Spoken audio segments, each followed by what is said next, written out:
Ternyata benar apa yang Ibu Bumi katakan. Hidup tak akan berjalan semudah yang kau bayangkan. Buktinya, ia memberiku banyak kejutan yang di luar nalar. Mulai dari rasa sakit karena disalahkan, dibentak tuntutan, dimaki beban, disudutkan keadaan, kedatangan yang hanya dianggap persinggahan, kekecewaan karena harapan, atau kenyataan yang menghentakku jatuh ke jurang terdalam. Sampai-sampai aku lupa bagaimana sebenarnya rasa bahagia. Bagaimana rasanya bernafas lega dengan sederhana kasih yang sudah tersedia.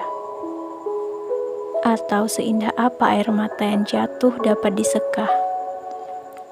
Entahlah, dapat tetap berjalan dan terjaga pagi hingga petang saja, aku sudah sangat bersyukur. Bagaimana tidak?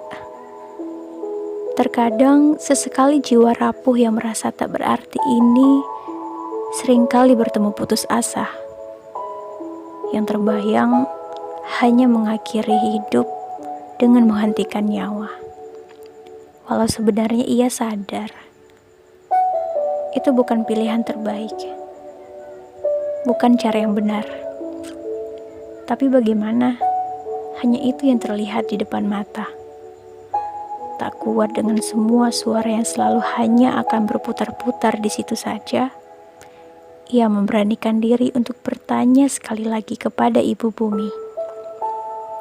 Ketika ia mulai memasuki masa dewasanya. Bu, apa ini maksud dari perkataanmu kepadaku waktu itu? Tentang hidup tak akan berjalan semudah yang kau bayangkan. Apa ini, Bu? Hidup yang dulu aku rasakan penuh bahagia, kebaikan, dan keceriaan, kini hanya pedih dan penderitaan yang kumakan. Apa seperti ini, Bu? Setidak adil inikah hidup yang harus aku hadang?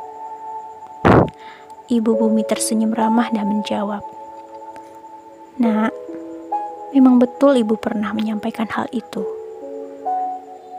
Tapi bukan berarti hidup ini hanya akan berisi kepedihan dan penderitaan. Hidup itu adil, Nak. Ia akan memberikan apa-apa yang kita butuhkan, bukan apa yang kita inginkan. Jika kau merasa tidak diadili, mungkin cara pandang dan melihatmu lah yang perlu mulai kau perbaiki. Ada begitu banyak hal dalam hidup yang tak dapat kita lihat hanya dengan mata, tapi perlu kita rasakan dan resapi dengan penglihatan dan rendah hati. Tak apa-apa, Nak, jika kau merasakan sedih, luka, trauma, kecewa, marah, atau patah hati pada hidup ini. Mereka semua sudah seharusnya diterima dan diakui. Karena ketika penerimaanmu tentang kesedihan dan kebahagiaan seimbang, maka sabar dan penuh pengertian akan melekat pada jiwamu. Tak apa ya, Nak, tidak perlu terburu-buru. Semua akan sampai pada pengertiannya masing-masing pada waktunya. Nikmati prosesmu, tapi jangan lupakan waktu istirahatmu. Karena hidup memang tidak hanya berisi bahagia, tapi kedua di antaranya, duka dan sukacita.